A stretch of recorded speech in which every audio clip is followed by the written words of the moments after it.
राधे राधे दोस्तों, welcome to my YouTube channel. ये हमारी 4th वीडियो है। अभी तक हम 3 वीडियोस पार्टनरशिप फॉर्म्स के जो फंडामेंटल्स है उनके बारे में पढ़ के आ चुके हैं। अगर आपने वो वीडियोस नहीं देखी हैं तो सबसे पहले आप उन वीडियोस को देखें, उसी के बाद में यहाँ पर आएँ। ठीक है, अभी तक हमने जो भी बेसिक चीज़ें थी, जैसे डेफिनेशन ऑफ पार्टनरशिप फॉर्म्स हो गया, कैरेक्टरिस्टिक्स, पार्टनरशिप डीड, ठीक है, नीड क्यों हुई हमें पार्टनरशिप फॉर्म की, और P&L अप्रोप्रिएशन अकाउंट और पार्टनर्स का कैपिटल अकाउंट, ठीक है, इन सब चीज़ों के बारे में हम पढ़ के आ चुके हैं। आज हम आगे स्टार्ट करेंगे। तो फर्स्ट जो पॉइंट हम स्टार्ट करने वाले हैं वो है managers commission on net profits. ठीक है, managers commission on net profits. हमने जो लास्ट P&L अप्रोप्रिएशन अकाउंट सीखा था, आपको याद होगा, मैं एक बार आपको दिखा देती हूँ। एक छोटा सा P&L अप्रोप्रिएशन अकाउंट जो देखा था, मैंने आपको इसमें बताया था कि P&L अप्रोप्रिएशन अकाउंट हम P&L अकाउंट प्रिपेयर करने के बाद में उसमें जो प्रॉफिट या लॉस शो होता है, लॉस होगा तो वैसे भी P&L अप्रोप्रिएशन बनाने की नीड होती नहीं है, प्रॉफिट होने पे ही हम P&L अप्रोप्रिएशन अकाउंट बनाते हैं। तो P&L अप्रोप्रिएशन अकाउंट, जो P&L अकाउंट से प्रॉफिट कैलकुलेट करने के बाद में हमारा जो प्रॉफिट है, उस प्रॉफिट को हम P&L अप्रोप्रिएशन अकाउंट में ट्रांसफ़र करते हैं और उससे पार्टनर्स से रिलेटेड जो भी एडजस्टमेंट होते हैं वो सब हम कहाँ शो करते हैं, तो P&L अप्रोप्रिएशन अकाउंट में हम शो करते हैं। ठीक है, तो P&L अकाउंट का जो बैलेंस हमको प्रॉफिट निकालना है उसको कैलकुलेट करने के लिए हमें यहाँ पे मैनेजर के रेम्यूनरेशन की कैलकुलेशन भी आनी चाहिए।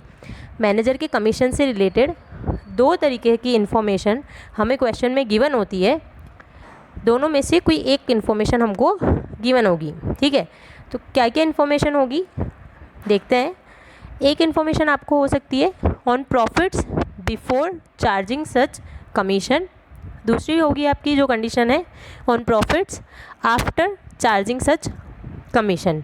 क्या बोला हमने, मैनेजर का कमीशन जब भी आपको क्वेश्चन में गिवन होगा तो जितना भी प्रॉफिट या लॉस आप P&L अकाउंट में चार्ज कर चुके हो या प्रॉफिट आपने उसमें कैलकुलेट कर लिया है, उसके बाद जो रिमेनिंग प्रॉफिट होगा उस रिमेनिंग प्रॉफिट के अमाउंट पे मैनेजर का कमीशन कैलकुलेट होता है। ठीक है, सबसे पहले तो इस बात को समझो कि मैनेजर की कमीशन की कैलकुलेशन किस पे करनी है, तो जो प्रॉफिट आपने, जितने भी आपके प्रॉफिट्स होंगे बिज़नेस से रिलेटेड, जितनी भी इनकम होगी, जितने भी एक्सपेंसेस होंगे, उन सब चीज़ों को कैलकुलेट करने के बाद जो रिमेनिंग अमाउंट आप लोगों का बचेगा उस अमाउंट पे मैनेजर के कमीशन की कैलकुलेशन की जाती है। ठीक है, अब क्वेश्चन में आपको या तो वो ऐसा बोल सकता है कि कमीशन चार्ज करने से पहले जो भी अमाउंट आया आपका, यानी कि आपने P&L अकाउंट प्रिपेयर किया। ठीक है, यहाँ देखते हैं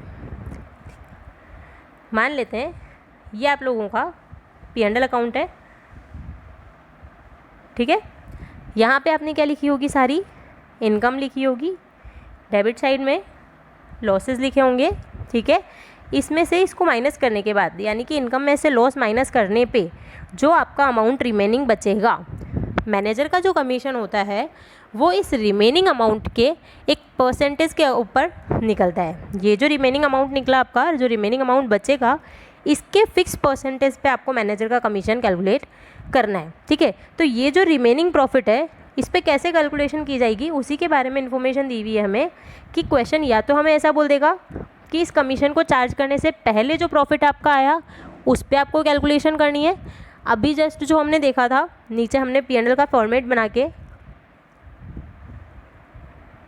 P&L अकाउंट, ये एक्सपेंसेस का कॉलम, ये इनकम का कॉलम, यहाँ पे इनकम लिख दी, यहाँ एक्सपेंसेस लिख दिए, तो ये जो रिमेनिंग अमाउंट है इस पे डायरेक्ट कमीशन का परसेंटेज आपको अप्लाई करना है।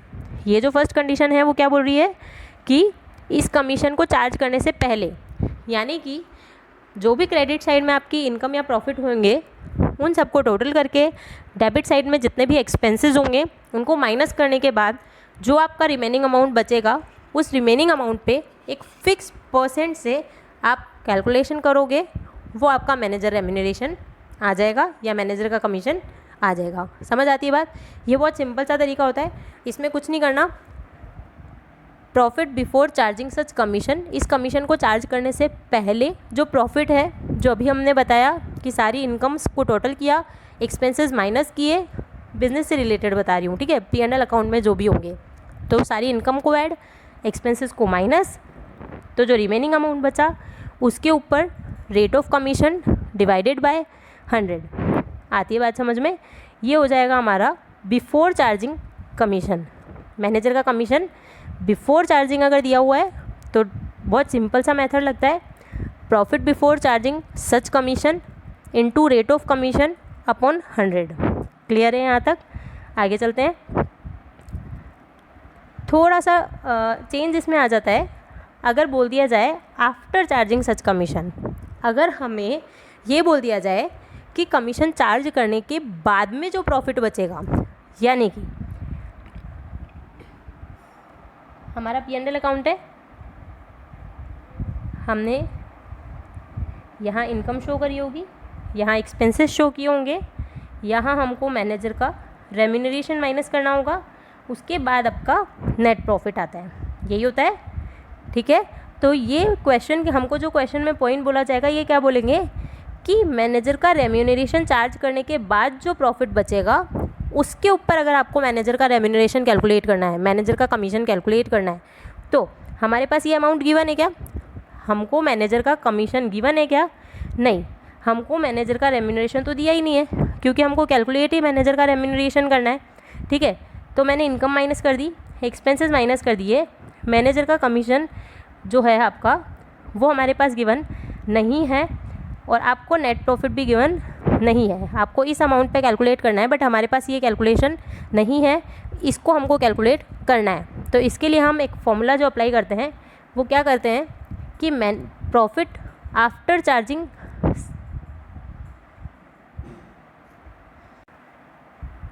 यहाँ पे प्रॉफिट बिफोर आएगा, प्रॉफिट बिफोर चार्जिंग सच कमीशन इनटू, ये ध्यान रखना यहाँ पे हमारा क्या आएगा बिफोर, तो profit before charging such commission into rate of commission upon 100 plus rate of commission.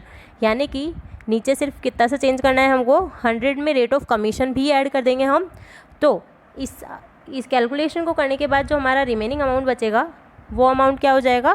Manager का कमीशन। क्या बोला हमने कि यहाँ पे बस इतना सा ध्यान रखिएगा, ये थोड़ा सा गलत हो रखा है यहाँ पे प्रॉफिट आफ्टर नहीं आएगा, प्रॉफिट बिफोर आएगा, ठीक है। जो प्रॉफिट हमारे पास यहाँ था वही प्रॉफिट यहाँ यूज़ करेंगे, profit before charging such commission into rate of commission upon 100 plus rate of commission. I hope आपको यहाँ तक समझ में आ गया होगा। आगे चलते हैं। हाँ जी, तो क्या बोल रहे थे हम कि मैनेजर का commission, managers commission is charge against profit. अब मुझे बार बार इसको समझाने की ज़्यादा ज़रूरत नहीं होगी, मुझे लगता है कि आप लोग को मैंने बता दिया है, तो आपको बहुत अच्छे से पता होगा कि चार्ज अगेंस्ट प्रॉफिट क्या होता है, कि हमको प्रॉफिट हो या लॉस, आपको जो अमाउंट है एक्सपेंसेस का वो आपको पे करना ही पड़ेगा, ठीक है। तो इस वजह से चार्ज अगेंस्ट प्रॉफिट कौन से अकाउंट में ट्रांसफ़र होगा? P&L अकाउंट में। तो इसी वजह से इसको कहाँ ट्रांसफ़र करते हैं, कहाँ डेबिट करते हैं हम? P&L अकाउंट में। आगे चलते हैं। In absence of information managers commission will be calculated on profit before any adjustment. अगर कुछ नहीं बोला होगा तो हम ये मानकर चलेंगे कि जो मैनेजर के कमीशन की कैलकुलेशन है वो कहाँ करनी है हमको? Profit before manager commission. Clear है यहाँ तक?